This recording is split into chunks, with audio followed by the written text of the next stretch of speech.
আমার যেটা মনে হয় যে মাদ্রাসাগুলো থাকা উচিত নয়, কারণ অনেক সময় মাদ্রাসা দেখা যায় যে মাদ্রাসাগুলোতে জিহাদি তৈরি হচ্ছে। মাদ্রাসার আমার মনে হয় না কোনো দরকার আছে, কারণ এই মাদ্রাসা থেকে পাশ করে কেউ কিছুই করে না। আচ্ছা, তসলিমা নাসরিন নামটা মুসলিম না অমুসলিম? কথা বলে মুসলিম, কিন্তু তাকে মুসলমান বলা যাবে? কথা বলে না। যে তাকে মুসলমান বলবে তার ঈমান চলে যাবার খাতরা, ঈমান চলে যেতেও পারে। মুসলমান বলা যাবে? নবীর দুশমন, আল্লাহর দুশমন, রাসূলের দুশমন, কোরআনের। ना हिंदू है न मुसलमान है। अभी भी मौका है किसी बड़े बुजुर्ग के हाथ में तौबा करे ताकि अल्लाह उनको ईमान दे।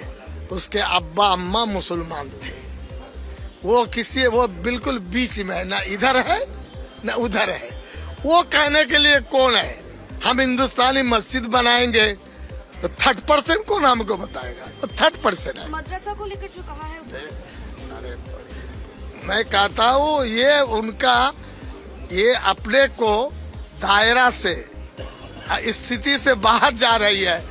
वो सोच रहे अब लोग नहीं है। আপনারা ভুল পথে পরিচালিত করেছেন মুসলমানদের।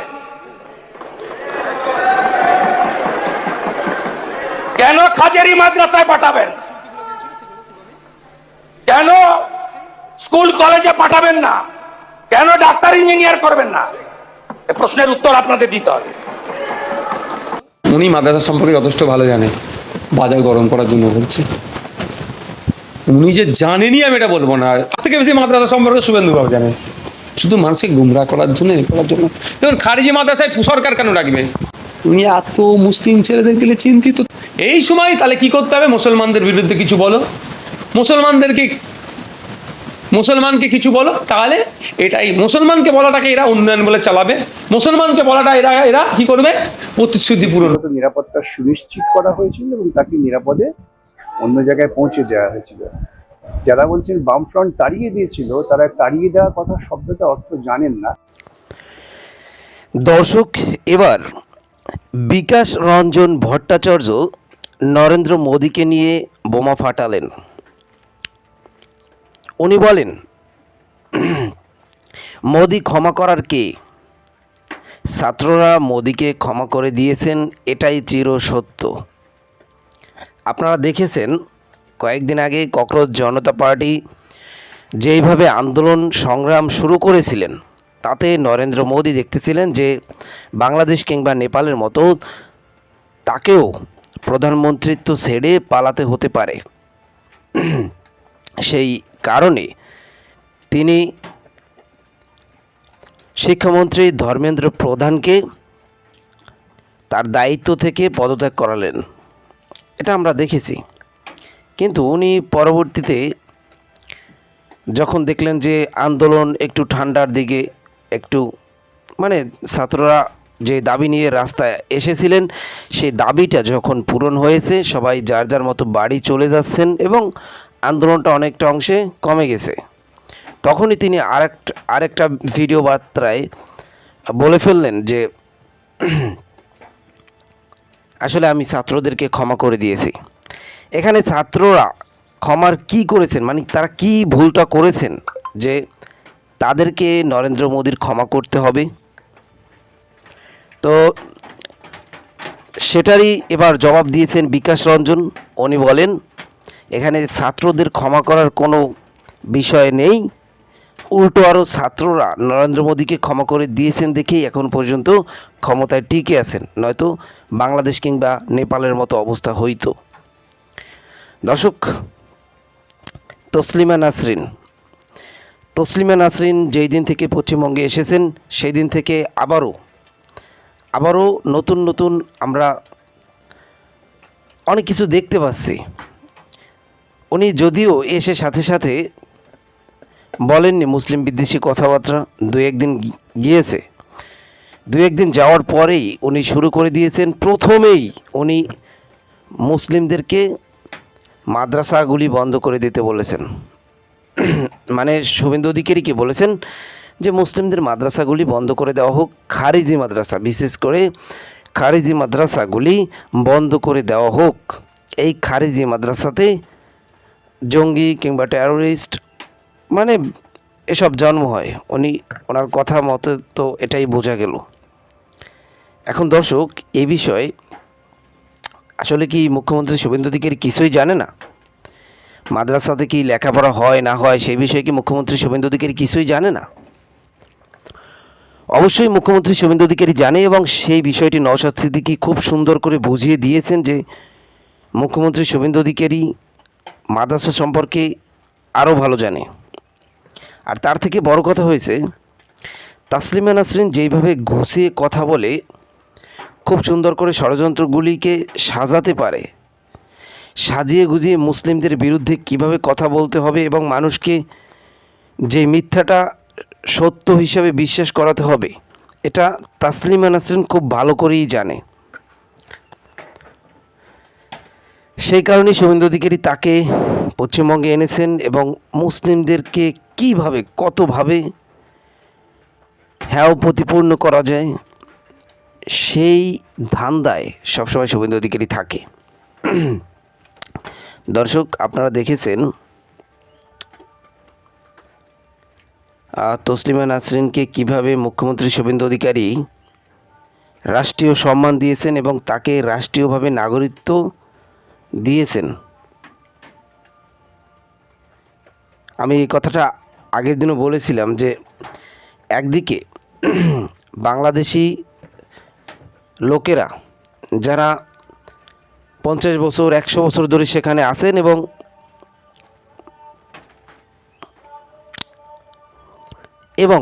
সেখানে মিল ফ্যাক্টরি কিংবা তাদের কোম্পানি ঘর বাড়ি অনেক কিছুই তারা সেখানে বানিয়েছিলেন, কিন্তু সেইগুলিকে জোর দখল করে নিল এবার বিজেপি, এবং তাদেরকে কিন্তু সেখান থেকে পালিয়ে আসতে হয়েছে। আমরা সে ভিডিও কিছুদিন আগে দেখেছি। দর্শক, আপনাদের জন্য আমি কয়েকটি ভিডিও রেখেছি, মূল্যবান ভিডিও, যেগুলি সেখানে বিকাশ রঞ্জন ভট্টাচার্য কথা বলেছেন এবং তসলিমা নাসরিন কীভাবে মাদ্রাসার বন্ধ করার কথা বলেছেন, এবং নরেন্দ্র মোদী আসলে ক্ষমা করার যোগ্য নাকি ক্ষমা চাওয়ার যোগ্য সেই বিষয়ে আলোচনা সমালোচনা করেছেন রাজনৈতিক বিশ্লেষক, রাজনৈতিক নেতা এবং নেত্রীরা। কয়েকটি ভিডিও ফুটেজ আপনাদের জন্য রেখেছি, চলেন আমরা একে একে প্রত্যেকটি ভিডিও ফুটেজ দেখি। যদি আমাদের চ্যানেলটিকে সাবস্ক্রাইব না করে থাকেন, এখনই একটি সাবস্ক্রাইব করে দিন। দর্শক, 19 বছর পর কলকাতায় ফিরেছেন তসলিমা নাসরিন, আর তা নিয়ে যেমন সাহিত্য মহলে উন্মাদনা রয়েছে, তেমনি রাজনৈতিক মহলেও একটা আলোচনা হচ্ছে, চর্চা চলছে। কারণ বাম সরকার তখন, সেই সময় তসলিমা নাসরিনকে কলকাতা ছেড়ে চলে যেতে হয়। আমাদের সঙ্গে রয়েছেন বিশিষ্ট আইনজীবী এবং বাম নেতা বিকাশ রঞ্জন ভট্টাচার্য, তার সঙ্গে কথা বলবো।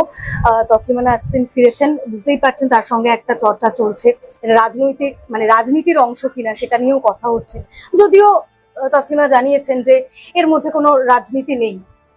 আপনি কিভাবে দেখছেন? না, একজন বিদেশি তিনি আমার রাজ্যে এসেছেন, তাকে আমন্ত্রণ জানানো হয়েছে, এটা আমাদের পক্ষে একটা আনন্দের খবর। তার নিরাপত্তা, তার জীবনযাপন তাকে নিশ্চিত করবেন, এটাই সরকারের কাজ। এখন পরিস্থিতি পাল্টেছে, তাই আর তার জীবনের সংখ্যাটা কম। বাম আমলে যে পরিস্থিতিটা ছিল, আসলে অধিকাংশ লোকই কিন্তু ওই পরিস্থিতিটাকে ভুলিয়ে দেওয়ার চেষ্টা করছে। তখন যৌথভাবে গোপনে আরএসএস এবং তৃণমূলের লোকেরা, আমারই সহকর্মী আদালতের ইদ্রিস আলীর নেতৃত্বে গোটা রাজ্যে, বিশেষ করে পশ্চিমবঙ্গে একটা চূড়ান্ত মৌলবাদী অশান্তি তৈরি হয়েছে। সেই সময় রাজ্য সরকারের প্রাথমিক দায়িত্ব হচ্ছে যে সেই ব্যক্তির নিরাপত্তাকে নিশ্চিত করা। কারণ তিনি বিদেশি নিয়ে আমাদের দেশে এসছেন, তাকে ব্যক্তিগত নিরাপত্তা দেওয়াটা প্রয়োজন। ওই পরিস্থিতির মধ্যে দাঁড়িয়ে তার ব্যক্তিগত নিরাপত্তা সুনিশ্চিত করা হয়েছিল এবং তাকে নিরাপদে অন্য জায়গায় পৌঁছে দেওয়া হয়েছিল। যারা বলছেন বামফ্রন্ট তাড়িয়ে দিয়েছিল, তারা তাড়িয়ে দেওয়ার কথা শব্দটা অর্থ জানেন না, কিংবা জানলেও অপপ্রয়োগ করছে। আজকে যে কোনো বিদেশি, আজকে আমাদের এখানে হাসিনা আছেন, হাসিনার নিরাপত্তার দায়িত্ব তো কেন্দ্রীয় সরকারকে নিতেই হয়। যদি এমন পরিস্থিতি তৈরি হয় যে যেখানে হাসিনার জীবনের নিরাপত্তা নিয়ে প্রশ্ন উঠছে, তখন কেন্দ্রীয় সরকারকে আর পাল্টা ব্যবস্থা করতেই হবে। এটাই স্বাভাবিক। তিনি এসছেন, সাহিত্য করছেন ভালো, এটা আমাদের কোনো আপত্তি। তো এই যে রাজ্যে বিজেপি সরকার ক্ষমতায় আসার পর তিনি আসতে পারলেন, এটার মধ্যে কোনো রাজনীতি দেখেন? আসলে তিনি মুসলিম মৌলবাদের বিরুদ্ধে কথা বলে প্রকৃতপক্ষে হিন্দু মৌলবাদকে খানিকটা অনুপ্রেরণা দিয়েছেন। আপনি দেখবেন যে হিন্দু মৌলবাদীরা তাসলিমের বিভিন্ন লেখা নিয়ে তাদের অস্ত্র করছেন। স্বভাবতই সেটাতে তাসলিমা নাসরিনের কি না, দোষ? তার দোষ তো নেই, তাকে তো কেউ দোষারোপ করছেন না, আপনি অভিযুক্ত হবেন কেন? এই যে আজকে বিজেপি তাকে নিয়ে আসছেন, এর পেছনে বিজেপির যে মন্ত্রণা কাজ করছে তা হচ্ছে ওকে আমি সামনে আনলে পরে মুসলিম মৌলবাদের বিরুদ্ধে একটা প্রতীক হিসেবে হাজির করতে পারবো, এবং ভিন্ন মতে তিনি হিন্দু মৌলবাদের যে আকাঙ্ক্ষা, সেই আকাঙ্ক্ষা পরিপূরণ করার কাজে লাগবে না। তাসলিমা করছেন না, তাসলিমাকে পণ করা হচ্ছে, দাবার বরে করা হচ্ছে, এটা আমার নিজের ব্যাখ্যা। তাসলিমা নাসরিন তার যে মেরা অনুষ্ঠান, কবিতা পাঠ অনুষ্ঠানটি হলো রবীন্দ্র সদনে, সেখানে তিনি বলেছেন যে বামপন্থীদের একাংশ তারা চায় যে মুসলিম সমাজ অন্ধকারে থাকুক। এই কথাগুলো উনি খুব পরিকল্পিত বলেন, যে কথাগুলো বিজেপি বলে। উভয়ের কাছে মূল আক্রমণের লক্ষ্য তো বামপন্থীরা। যে কোনো মৌলবাদী শক্তির মূল আক্রমণের লক্ষ্য, বিষয়বস্তু হচ্ছে বামপন্থা, কমিউনিস্ট মতাদর্শ। তো এইসব কথা আপাতভাবে মনে হবে খুব সহজভাবে বলেছেন, এর মধ্যে আর কি আছে, কিন্তু এর মধ্যে ওই মন্ত্রটা আছে, যেটা হচ্ছে যে বাম বিরোধিতা, কমিউনিস্ট বিরোধিতাকে একটু উস্কে দেওয়া, আর কিছু। কিন্তু তিনি বারবার বাক স্বাধীনতার কথা বলছেন। তিনি বলছেন যে রাষ্ট্র কেন ধর্ম পালন, এই বিষয়গুলো তিনি খুব ভালো, বলছেন। এটা তিনি, আমি দেখলাম হ্যাঁ, তিনি হ্যাঁ। বলেছেন, এটা খুব ভালো। এটা যদি তিনি ধারাবাহিকভাবে, এবং এই জন্য তিনি অভিন্ন দেওয়ানবিধিও সমর্থন করেন। নাগরিক আইনের কথা তিনি বলছেন যে সবার জন্য এক আইন হবে। ঠিক কথা, মুসলিম নারীরা তারা কিন্তু বারবার তারা অন্ধকারে থেকে যাচ্ছে। সেই মুসলিম নারীরা অন্ধকারে থেকেছেন, মুসলিম নারীরা নিজেদের মুক্তির জন্য এগিয়ে এসেছেন, শাহবানু মামলা করেছেন খোরপোশের জন্য, তারপরে ওই 3 তালাক বাতিলের জন্য মুসলিম মহিলারাই লড়াই করেছেন, বিজেপিও করেনি, আমরাও করিনি। সুতরাং নারীদের অধিকার প্রতিষ্ঠার জন্য নারী সমাজ থেকেই প্রতিবাদটা উঠে আসছে, আমরা পাশ থেকে মদত দিচ্ছি। অতএব তিনি যখন মনে করেছেন যে মুসলিম নারীদের, মুসলিম সমস্ত ধর্মই নারীদের নিপীড়ন করে, আমি বহু জায়গায় বলেছি। হিন্দু ধর্ম তো আগে তাই ছিল, স্বাধীনতার পর যখন হিন্দু কোড চালু হলো তখনই তো মেয়েরা অধিকার পেল, তার আগে তো মেয়েদের কোনো অধিকার ছিল না। বহু বিবাহ ছিল, বিধবা বিবাহ ছিল, মেয়েদের সম্পত্তির অধিকার ছিল না, এসব তো হিন্দু সমাজই ছিল। তার বিরুদ্ধে একটা লড়াই করে স্বাধীনতার পর নতুন হিন্দু আইন চালু হলো। এইভাবে লড়াইটা ভেতর থেকে করতে, চাপিয়ে দিলে না সেটা ভেঙে যায়। এই যে চাপিয়ে দেওয়ার একটা প্রবণতা, এটা হচ্ছে ক্ষতিকারক প্রবণতা। এই জন্য বলছেন যে এই অভিন্ন দেওয়ানি বিধিটা চাপিয়ে অভিন্ন দেওয়া। হচ্ছে কোথায়? যদি দেওয়ানি বিধি যা ওরা অনুকরণ করছে অন্যান্য রাজ্যে, সেখানে অভিন্ন তো নয়। অধিকাংশ জনগোষ্ঠীটা তো বাইরে, ট্রাইবালরা বাইরে, তারপর SC ST-রা অনেকে হয়তো বাইরে থাকবে। ওরা অভিন্ন নাম দিয়ে আসলে একটা ভিন্নতাকে বজায় রাখতে চাইছে, এবং সেই ভিন্নতাটাকে ওরা টানাটানি করছে হিন্দু মুসলিম। এগুলো আমাদের বিবেচনা করতে হয়, সূক্ষ্মভাবে ভাবতে হয়। তসলিমা নাসরিন একটা কথা বলছেন যে ওরা আমাকে বলে যে আপনি মুসলিম মৌলবাদের বিরুদ্ধে বলেন কিন্তু হিন্দু মৌলবাদের বিরুদ্ধে ততটা বলেন না। তাহলে এই একইভাবে কি রামমোহন রায়, ঈশ্বরচন্দ্র বিদ্যাসাগরকে ওরা একই প্রশ্ন করতে চায়? আমি কখনোই বলবো না যে তিনি হিন্দু মৌলবাদের বিরুদ্ধে বলবেন, বলা তার পক্ষে সম্ভব না। তিনি বলছেন তিনি শৈশব থেকে যেহেতু ওটা দেখেছেন তাই ওটার বিরুদ্ধে তিনি বলেন। ঠিক বলেছেন, তার যুক্তিটা ঠিক, যে তিনি তার যে ধর্মের আবহে তিনি বড় হয়েছেন, সেই ধর্মের আবহ থাকার ফলে তার যে মৌলবাদ তার বিরুদ্ধে বলছেন, এটা ঠিক কথা, প্রশংসনীয়।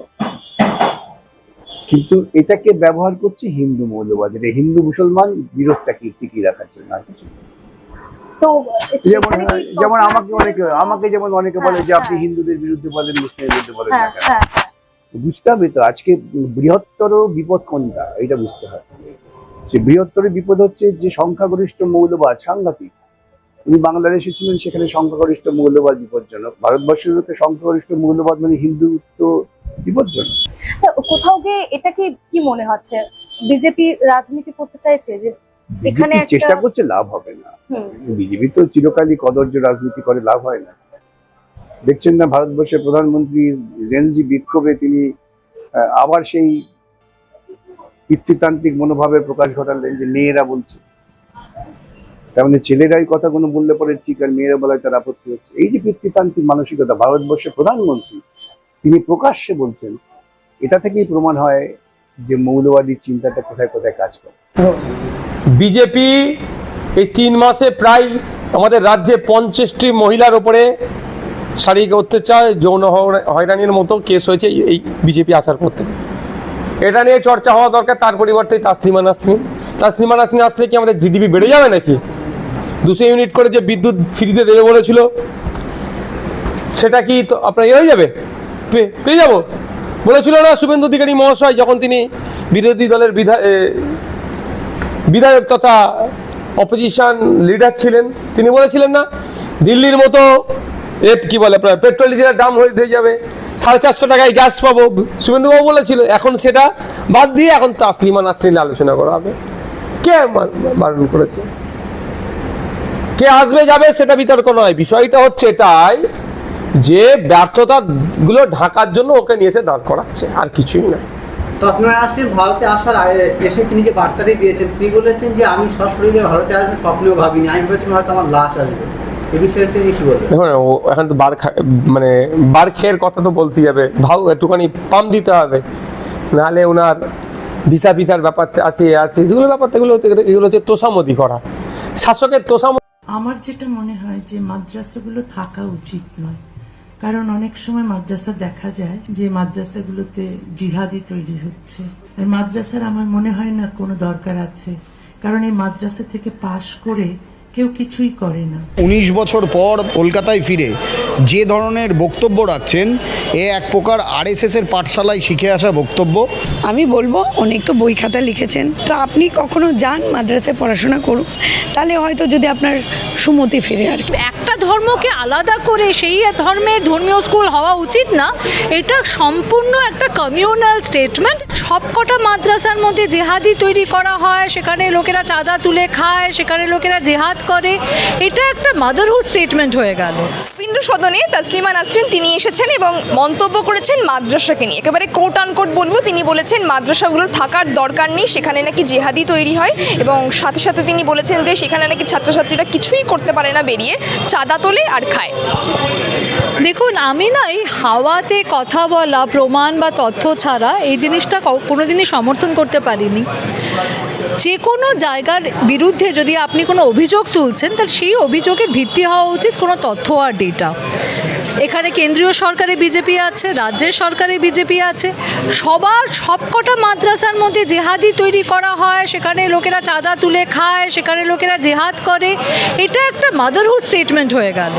যদি কোনো স্পেসিফিক মাদ্রাসার বিরুদ্ধে কোনো অভিযোগ থাকে, তাহলে সেই অভিযোগটাকে লিগালি ইনভেস্টিগেট করা উচিত, এবং সেই মাদ্রাসার বিরুদ্ধে নিশ্চয়ই, শুধু মাদ্রাসা না, যে কোনো স্কুল বা যে কোনো কালচারাল সেন্টার, তার বিরুদ্ধে নিশ্চয়ই লিগাল অ্যাকশন নেওয়ার অধিকার গভর্নমেন্টের আছে।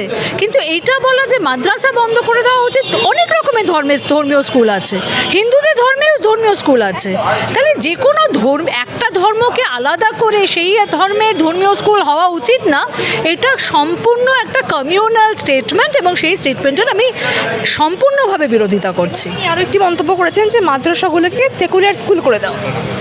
দেখুন, আমাদের দেশ একটা ধর্মনিরপেক্ষ দেশ। ধর্মনিরপেক্ষতার অর্থ কি? ধর্মনিরপেক্ষতার অর্থ হচ্ছে a state that is equidistant from all religions. অর্থাৎ আপনার ধর্ম কি সেটা আপনার ব্যক্তিগত চয়েস, সেটা আপনি আপনার বাড়ির মধ্যে পালন করবেন। আপনি যখন রাস্তায় আসছেন তখন আপনি একজন ধর্মনিরপেক্ষ মানুষ, এবং আপনার ধর্ম, আপনি আপনার চয়েস আপনি অন্য লোকের উপরে চাপিয়ে দেবেন না। এটাই তো একটা ধর্মনিরপেক্ষ স্টেট। তো সেই ধর্মনিরপেক্ষ স্টেটে আমাদের গভর্নমেন্টের কাছ থেকে আমরা ইকুয়াল ট্রিটমেন্ট আশা করি, যে আপনারা মেজরিটি কমিউনিটিকে যেভাবে ট্রিট করবেন, মাইনরিটি কমিউনিটিকে সে একই ইয়ার্ডস্টিকে ট্রিট করবেন। সেটার মধ্যে তো কোনো অন্যায় নেই, কিন্তু তার মানে কোনো ধর্মীয় গ্রন্থ পড়া যাবে না, কোনো ধর্মীয় স্কুল রাখা যাবে না, যে কোনো ধর্মের জন্যে, সেটা হিন্দু ধর্ম হোক, বৌদ্ধ ধর্ম হোক, খ্রিস্টান হোক কি ইসলাম ধর্ম হোক, সেটা কিন্তু ধর্মনিরপেক্ষতা নয়। ধর্মনিরপেক্ষতা এবং ধর্মবিরোধী হওয়ার মধ্যে কিন্তু বিস্তর পার্থক্য রয়েছে। যে দেখবে যাকে দিয়ে ভোট ব্যাংকিংটা করানো যাচ্ছে, ভোটের রাজনীতি করানো যাচ্ছে, তখন তাকে সাধুবাদ জানাতে ব্যস্ত এই সরকার। সো আমি বলবো তসলিমাজিকে অনেক তো বই খাতা লিখেছেন, অনেক কিছু পড়েছেন, অনেক বুদ্ধি আপনার আমাদের থেকে অনেক বেশি। তো আপনি কখনো যান মাদ্রাসায় পড়াশোনা করুন। মাদ্রাসার শিক্ষকরা যারা ধর্ণা দিয়ে বসে আছে, যারা পিএইচডি করে বা যারা বিএড করেই মাদ্রাসায় পড়ায়, তাদের সাথে বসুন, জানুন ওদের অভিজ্ঞতা, তাহলে হয়তো যদি আপনার সুমতি ফিরে আর কি। তিনি বলছেন যে মাদ্রাসা স্কুলগুলোকে সেকুলার স্কুল করে দাও। সনাতনী হয়েছেন তার জন্য বলছেন। জঙ্গি তৈরি হয় মাদ্রাসা মানে কি, তাহলে জঙ্গি? সনাতনী হয়েছেন। তসলিমা কি আন্দোলন টাইটেল পাল্টে আবার কী সব হয়ে গেছে, অধিকারী হয়েছে কিনা। ঠিক আছে, দেখুন, প্রথমেই বলি যে তসলিমা নাসরিন উদার মানসিকতার মানুষ, উদার চেতনার মানুষ, কিন্তু তার কথা দিয়ে, তার বাক্যালাপের মধ্যে দিয়ে এটা কোনো রকমভাবেই প্রকাশ পাচ্ছে না। তিনি 19 বছর পর কলকাতায় ফিরে যে ধরনের বক্তব্য রাখছেন, এ এক প্রকার আরএসএসের পাঠশালায় শিখে আসা বক্তব্য, যে বক্তব্য দিয়ে বাংলার যে সম্প্রীতি, বাংলার যে কৃষ্টি, যে সংস্কৃতি, সেটাকে ধ্বংস করার চেষ্টা করছেন। আমরা মনে করছি, খুব খারাপ লেগেছে গত কয়েকদিন আগে, গত 2-3 দিন আগে তার প্রেস কনফারেন্সের মধ্যে দিয়ে তিনি যে কোড আনকোড এই কথাটা বললেন, যে কোশ্চেনটা আপনি করলেন যে মাদ্রাসার মধ্যে দিয়ে জঙ্গি তৈরি হয়, জঙ্গি কার্যকলাপ হয়, যেটাকে উঠিয়ে দেওয়া উচিত এবং সেটাকে সমানভাবে সেকুলার স্কুল করে দেওয়া উচিত। সেকুলারের পার্ট আর যাই হোক তসলিমা নাসরিনের থেকে শিখতে হবে। যারা বাংলাদেশি, যারা বাংলা ভাষাভাষী, যারা বিভিন্ন সময়, সবাই যে খারাপ তা নয় একটা দেশের, কিন্তু কিছু মানুষ আছেন যারা চক্রান্ত করছেন। আজকে যে মানুষটা 19 বছর পর ফিরে এসে একটা ধর্মবিদ্বেষী সরকার, যে ধর্মের রাজনীতি করে, সেই দল পরিচালিত বিজেপির সরকারের প্রশংসা করছেন, এ তো কোথাও দাঁড়িয়ে আরএসএসের পাঠশালা থেকে শিখে এসে উনি সেই বুলিগুলো এখানে আওড়াচ্ছেন। তার বিরুদ্ধে আমাদের ধিক্কার। এই যে বিজেপি বলেছিল বাংলাদেশি মৌলবাদীদের কোনো স্থান নেই, তাহলে তিনি এত বছর পর, 20 বছরের কাছাকাছি তাসলিমাকে আনার কারণ? ওই যে বললাম যে এটা সম্পূর্ণভাবে কোথাও দাঁড়িয়ে মনে হচ্ছে আরএসএসের একটা চক্রান্ত। যে ভারতবর্ষ সর্বধর্ম সমন্বয়ের ভারতবর্ষ, যে বাংলা কবি নজরুলের বাংলা, যে বাংলা রবীন্দ্রনাথ ঠাকুরের বাংলা, সেই বাংলায় দাঁড়িয়ে আজকে যিনি ধর্মের সুরসুরি দিচ্ছেন, প্রগতিশীল সরকারের কথা বলছেন, অথচ ধর্মবিদ্বেষী সরকারের মনোভাবাপন্ন কথাবার্তাগুলো আজকে তসলিমা নাসরিনের মতন একজন ব্যক্তিত্বকে সামনে এনে তার মুখ দিয়ে এই কথাগুলো কোথাও দাঁড়িয়ে মনে হচ্ছে যেন আরএসএস তাকে দিয়ে বলাচ্ছে। তসলিমা নাসরিন একজন অত্যন্ত দায়িত্ববান এবং গুণী লেখক, শ্রদ্ধার মানুষ। এই বিষয়ে ওনার ব্যক্তিগত মতামত থাকতেই পারে। আমি বহু মাদ্রাসার ছাত্রছাত্রীদের যিনি, যারা পড়াশুনো করে কেউ অধ্যাপনা করছেন, কেউ প্রশাসনিক উচ্চ পদে রয়েছেন, কেউ আগামী প্রজন্মকে পড়ানোর মাধ্যমে আরেকটা নতুন প্রজন্ম তৈরি করছেন। আমি এই ধরনের মাদ্রাসার ছাত্র বা ছাত্রী বলেই তাকে ট্যাগ লাগিয়ে দেওয়া, আমি ব্যক্তিগত স্তরে এই বিষয়ে শ্রীমতী তসলিমা নাসরিনকে সমর্থন করতে পারলাম না।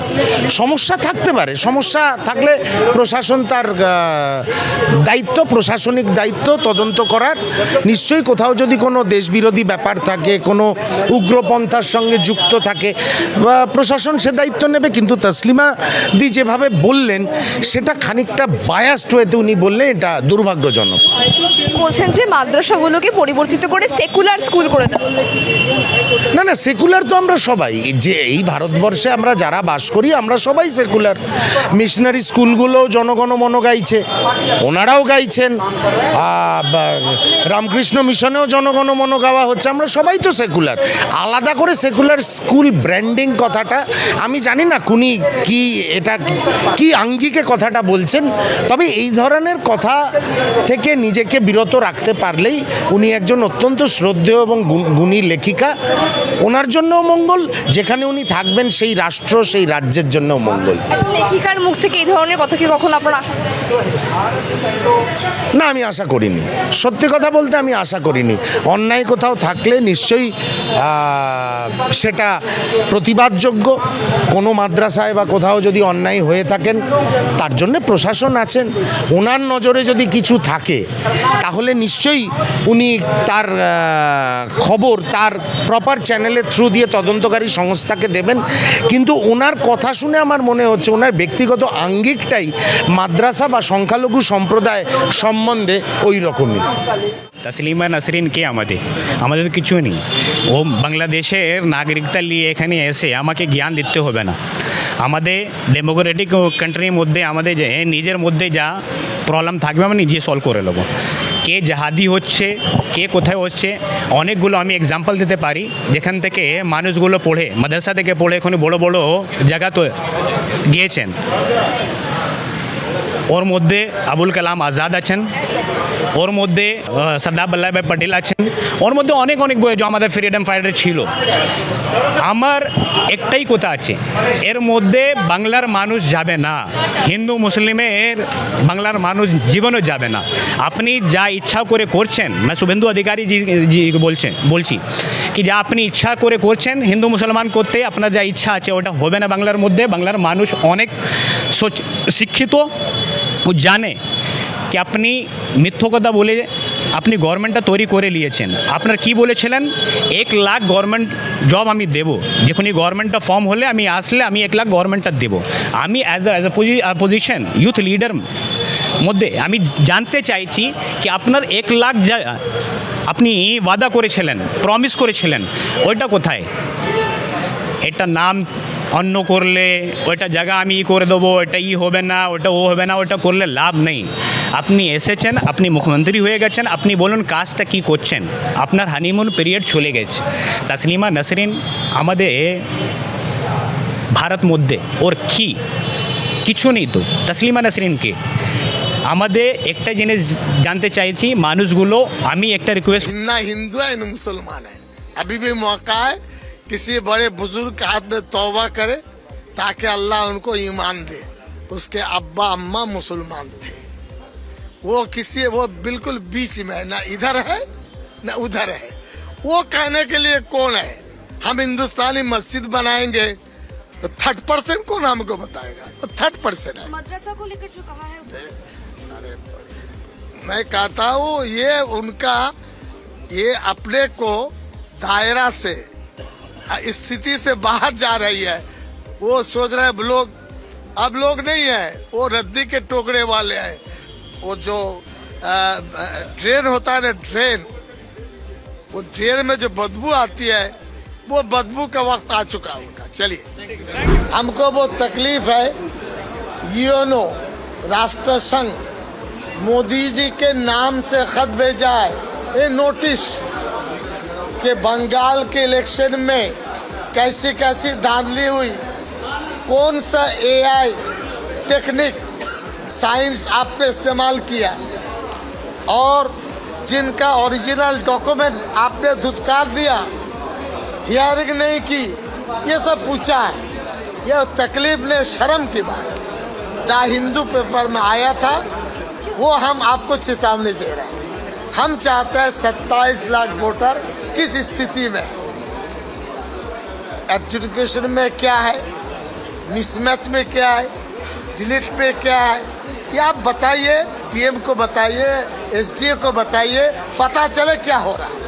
ये बंगाल के लोगों के साथ भविष्य लेकर खिलवाड़ नहीं होना चाहिए। तकलीफ के बाद ठीक से सेंसस करना चाहिए। 11 को लोगों को चेतावनी देने के लिए लोग सोए हुए हैं। 6.5 लाख लोग कलकत्ता में है, खबर नहीं। राजा बाजार में 1 बजे जुमा की जोर की नमाज पढ़ के निकलेंगे इंशाल्लाह, सीधा मौलाली, फिर सीधा हुसैन बनर्जी, फिर धर्मतल्ला। पुलिस जहाँ हमको रोकेंगे वहीं हम बात करके खत्म करेंगे।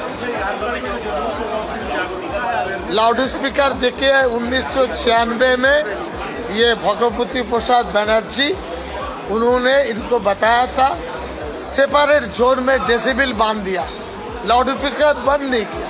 सुप्रीम कोर्ट ने भी कहा हर रिलीजियस उनको आज़ादी है, हम कानून के मानने वाले हैं। ये पुलिस कौन होता है? अथॉरिटी। डीएम बताते लिख करके, पुलिस कह रहे बुला रहे थाने में, इतना बड़ा गुर्दा उनका, आ जाओ बुलाया, क्या होगा सर, माइक उतारो, पर्ची दीजिए, ऑर्डर दीजिए। नहीं ऑर्डर नहीं है, ऊपर से वही आई है, वही तो नाउजुबिल्लाह नहीं कहते, फरमान आया। तो कौन फरमान दिया हम नहीं बताए। अभी मेरे पास मिदनापुर से लोग आए थे और रिशड़ा, तेलनीपाड़ा, हुगली, साउथ 24 परगना, हर जिला में नदिया से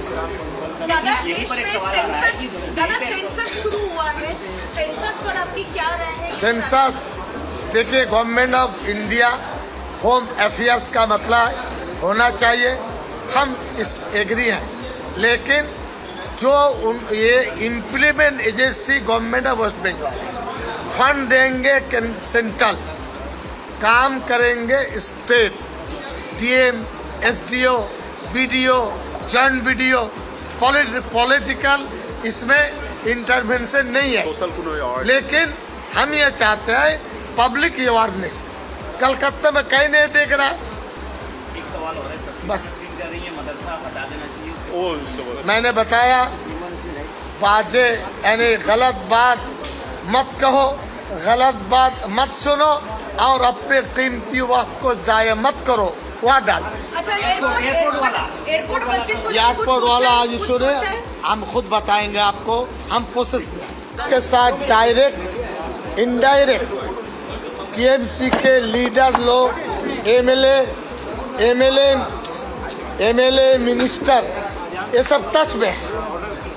हम चाहते हैं टीएमसी के ऑफिशियल ग्रुप, बागी नहीं, उनको बताना चाहिए स्थिति क्या है, लोगों के सामने क्लियर होना चाहिए। हम दुखी हैं, हम ममता बनर्जी हमारी लीडर है, लेकिन सेकुलर कैरेक्टर में बीजेपी फिरका परस्त, आरएसएस फिरका परस्त जमात है, वो डिसिप्लिन मानते हैं और वो टेस्ट मैच खेलते हैं, ये भी मानते हैं, पढ़े लिखे लोग ये भी मानते हैं। लेकिन आपको मालूम होना चाहिए आरएसएस भी करेंगे और टीएमसी भी करेंगे, ये तालमेल नहीं कर। 3 सतर, 1 सतर, आप गलत बात मत करो, गलत बात मत सुनो और अपना टाइम को वेस्ट मत करो, ये उसका जवाब है। बोला, अरे बाबा, विदेशी आपके यहाँ खिलवाड़ नहीं है। मैंने कहा था 10 साल जब मिनिस्टर थे, हमने देखा, सुना और समझा। कैबिनेट मिनिस्टर, स्टेट मिनिस्टर और एमएलए, उनका आरएसएस से कोई मेंबर है, कोई मेंबर थे, कोई टच में है, ये हमने बनाया। आरएसएस को दोषी नहीं किया। आरएसएस ऑर्गेनाइज्ड बेस्ड ऑर्गेनाइजेशन, हम जानते हैं, लेकिन हमको दुख है कि तृणमूल भी करेंगे, आरएसएस भी करेंगे, ये साफ होना चाहिए। अच्छा, तस्लीमा नसरीन जो इतने साल बाद आकर कह रही है, क्या लगता है? एक सुनिए, असल में मुझे अंदाजा लगता है प्रेस वालों को खबर चाहिए, पैसा चाहिए, टीआरपी चाहिए। पास्ट इज पास, उम्र भी हो चुकी और जो होना चाहिए आप खुद समझ रहे हैं। अब इस जगह बंगाल में वो साहित्य लिटरेचर सिखाएंगे बंगाली वालों को, ये सब मर गए हम लोग, ये बंगाली मर गया है, वो आके सिखाएगा बंगला और वो हमको ज्ञान दे रही है कि धर्म अलग है, पॉलिटिक्स अलग है, आरएसएस को सिखाओ। দর্শক, আপনারা তো দেখলেন যে সিদ্দিকুল্লাহ সাহেব কিভাবে তসলিমা নাসরিনকে উচিত জবাবটি দিয়ে দিলেন যে এই পচা জিনিস এগুলি এখন আর পশ্চিমবঙ্গের মানুষ খাবে না। শুভেন্দু অধিকারী খাওয়ানোর চেষ্টা করলেও এগুলি আর পশ্চিমবঙ্গের মানুষ খাবে না, এসব এখন আর চলে না। দর্শক, মানে বড়লোক হিন্দুরা শুভেন্দু অধিকারীর কাছে ভালো। আমি একটা কথা বলি, সেটি হচ্ছে যদি মুসলিমদেরকে শুভেন্দু অধিকারী ভালোবাসতো, বা আমি কথাটা যেরকম বলতেছিলাম আমার কথাটা একটু উল্টে গেছে, যদি হিন্দুদেরকে শুভেন্দু অধিকারী ভালোবাসতো এবং মুসলিমদেরকে দূরে সরিয়ে দিয়েছে বা মুসলিমদেরকে ক্ষতি করার চেষ্টা করছে, মুসলিমদেরকে বাংলাদেশে পাঠিয়ে দেওয়ার চেষ্টা করছে, মুসলিমদেরকে পাকিস্তানে পাঠিয়ে দেওয়ার চেষ্টা করছে, এটা যদি হতো তাহলে এটা মানতাম। যদি সব হিন্দুদেরকে ভালোবাসতো সেটা মানা যেত, কিন্তু শুধুমাত্র বড়লোক হিন্দুদেরকে উনি ভালোবাসবেন আর গরিব যে হিন্দুরা আছে তাদের পেটে লাথি মারবেন, এটা আসলে একদমই মানার মতো না। এটা কি মানা যায় দর্শক, আপনারা বলুন? একই ধর্মের লোকের জন্য দুই ধরনের ব্যবহার কেন? হকারদের যে উচ্ছেদ করেছে, হকারদেরকে বাড়িঘর ছাড়া করেছে, তাদেরকে ব্যবসা প্রতিষ্ঠান ছাড়া করেছে, সেই হকারদের খোঁজখবর কি শুভেন্দু অধিকারী তারপরে একদিন নিয়েছে? নেয়নি তো। সেই সব হকাররা খেয়ে আছে নাকি না খেয়ে আছে, মারা গেছে নাকি বেঁচে আছে, সেই সব খবর একদিনও নিয়েছেন উনি? নেয়নি তো। অন্যদিকে আসামে বিশাল বন্যা হচ্ছে, সেখানে শুভেন্দু অধিকারী একদিনও গিয়েছেন এবং সেখানে কি উনি কোনো প্রকার খাবার বা মানুষের পাশে কীভাবে দাঁড়াতে হয়, আর্থিক সহযোগিতা, সেগুলি উনি করেছেন? সেগুলি তো করেননি। সেখানে একটি মুসলিম ছেলে সেইগুলিকে দেখাশোনা করতেছেন। দর্শক, যা বলার বলবেন কমেন্ট বক্সে, আপনাদের জন্য কমেন্ট বক্স খোলা আছে। পরবর্তী ভিডিও দেখার জন্য অবশ্যই আমাদের চ্যানেলটিকে সাবস্ক্রাইব করে রাখবেন। ধন্যবাদ।